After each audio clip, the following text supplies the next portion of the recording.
ছুটির দিনগুলোতে ব্রেকফাস্টটা একটু অন্যরকম বানানোরই চেষ্টা করি, কারণ প্রত্যেক দিনই তো বাটার ব্রেড অমলেট।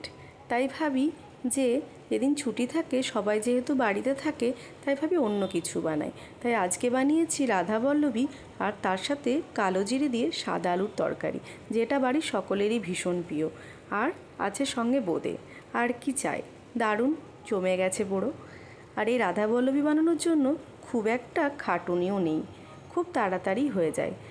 বিউলির ডাল আমি 4 থেকে 5 ঘন্টা ভিজিয়ে রেখেছি। এবার ভালো করে ডালটাকে ধুয়ে জল ঝরিয়ে নিয়ে ওতে দিয়ে দিলাম একটা কাঁচা লঙ্কা, অল্প একটু নুন আর গোটা জিরে আর চিনি দিয়ে ভালো করে এটাকে একটা পেস্ট বানিয়ে নিয়েছি। পেস্টটা খুব একটা মিহি করব না, এরকম একটা পেস্ট বানিয়ে নেব। তারপরে কড়াইয়ে তেল গরম করতে দিয়ে দিয়েছি অল্প একটু আদা। তারপরে ওই বিউলির ডালের পেস্টটা দিয়ে ভালোভাবে এটাকে নেড়ে নেব। আর দিয়ে দেব অল্প একটু ভাজা মশলা। ভাজা মশলা বলতে গোটা ধনে, গোটা জিরে আর শুকনো লঙ্কা আর দারচিনি শুকনো খোলায় একটু ভাজা। এবার ভাজা মশলাটাকে দিয়ে ভালোভাবে এইটাকে নেড়ে নেব। ব্যাস তৈরি হয়ে গেছে পুরটা। এবার পুরটাকে আমি ঠান্ডা করতে দেব। আর এই দিকে মেখে নেব ময়দাটা। ময়দা নিয়ে নিয়েছি।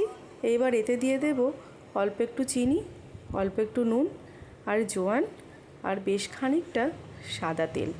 আর আমি ময়দাটা মাখবো ঈষদুষ্ণ গরম জলে, কারণ গরম জলে মাখলে কি হয়, খুব নরম হয় খেতে, আর খেতেও খুব ভালো লাগে।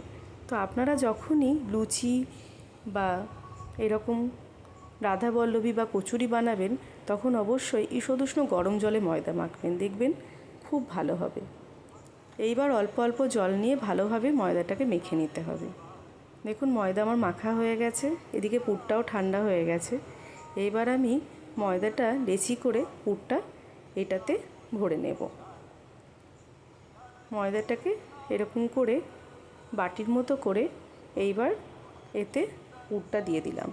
এবার মুখটাকে বন্ধ করে দেব, দিয়ে এইভাবে লেচি বানিয়ে নিতে হবে। দেখুন আমার সমস্ত হয়ে গেছে।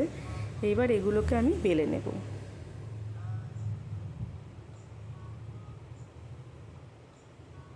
এবার কড়াইয়ে তেল গরম করতে দিয়ে দিয়েছি, তেল গরম হয়ে গেছে। তেল গরম হয়ে গেলে একে একে আমি এই লেচিগুলোর যেগুলো বেলে নিয়েছি সেগুলোকে ছেড়ে দেবো। দেখুন কি সুন্দর গোল গোল ফুলো ফুলো রাধাবল্লভী তৈরি হয়ে গেছে। আপনারাও বাড়িতে অবশ্যই এভাবে রাধাবল্লভী বানাতে পারেন, খেতে কিন্তু খুব ভালো হয়। আর এরকম একটা ব্রেকফাস্ট হলে সত্যিই খুব ভালো লাগবে সবার। আর আমার ব্রেকফাস্টটা আজকে কীরকম হয়েছে অবশ্যই জানাবেন।